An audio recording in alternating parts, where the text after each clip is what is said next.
against her former employer. Owen Fung reports. The defendant, Lo Wan-tung, was at the district court today for the trial. Her legal counsel, Graham Harris, continued to cross-examine one of the alleged abuse victims, Ariana Solistinengsi. Ariana told the court she was permitted to use the telephone to speak with the defendant only.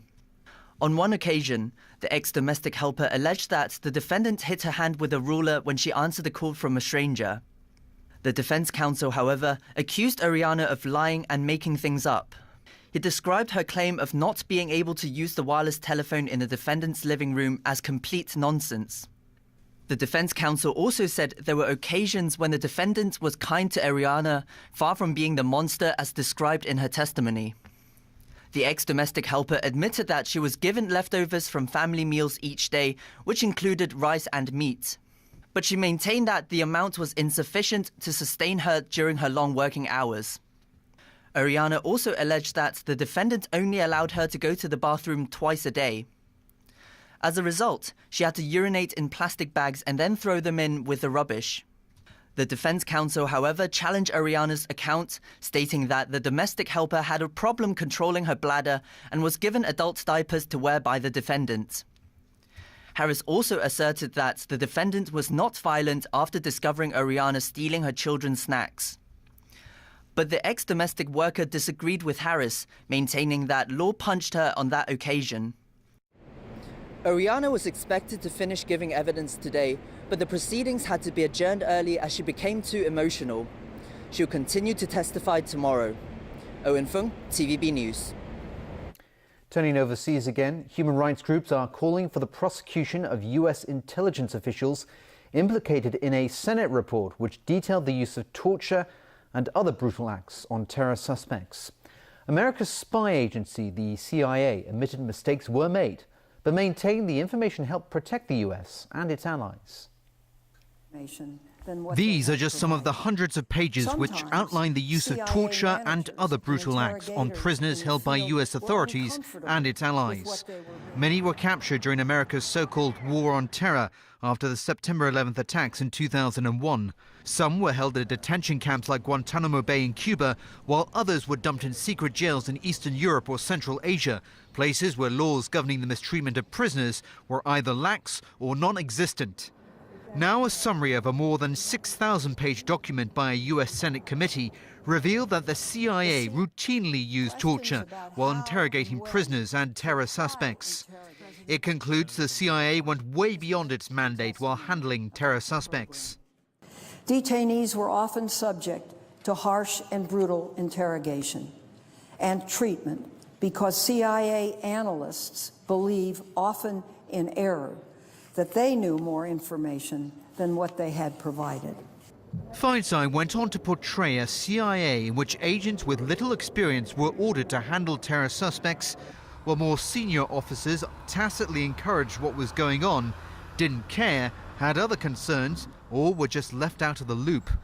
In short, a dysfunctional system governing CIA officers, which allowed abuse to go unnoticed and covered up for years. In November 2002, an otherwise healthy detainee who was being held mostly nude and chained to a concrete floor died at the facility from what is believed to have been hypothermia.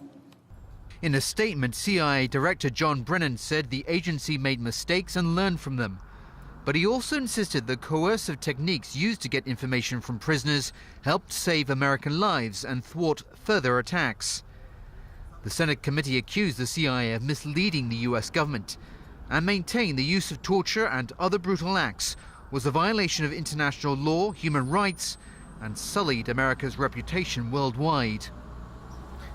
Well, it was another whirlwind day for the Duke and Duchess of Cambridge on the last day of their three-day tour of New York and Washington. As Alan Buckner reports, it began with a solemn visit by Prince William and Kate Middleton to the National September 11 Memorial and Museum in Lower Manhattan. The royal couple laid flowers with a note at a memorial pool outside the museum, built on the site of the fallen Twin Towers of the World Trade Center. The note read, "In sorrowful memory of those who died on 11th September, and in admiration of the courage shown to rebuild." A handful of onlookers braved the cold and wet for a glimpse.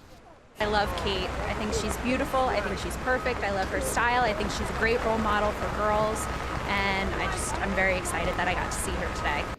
After a brief tour of the memorial, Prince William and Kate toured a youth development center where they were treated to a dance and music performance.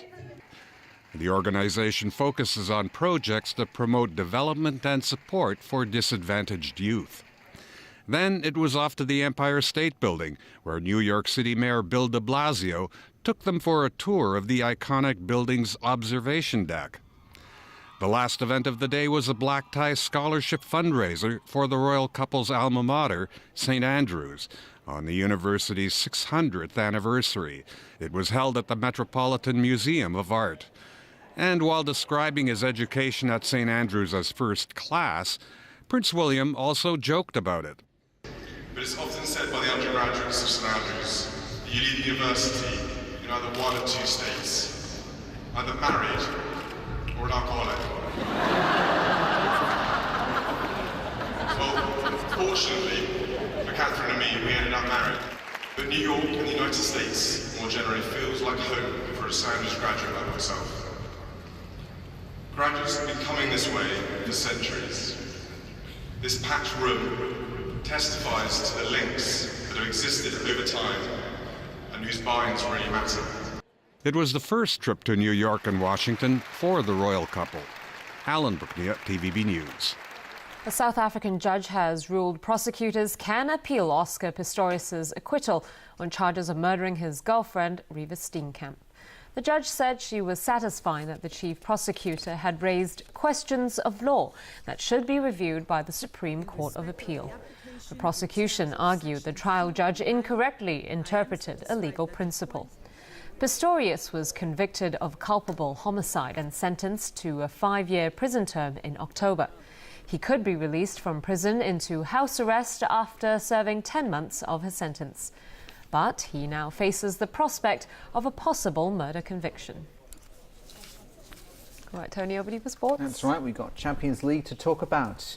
And in the Champions League last night, Liverpool needed a win against Basel to advance to the knockout stages. However, the Reds could only manage a draw, ending their campaign with just one victory in 6 matches. Jameson Wong reports.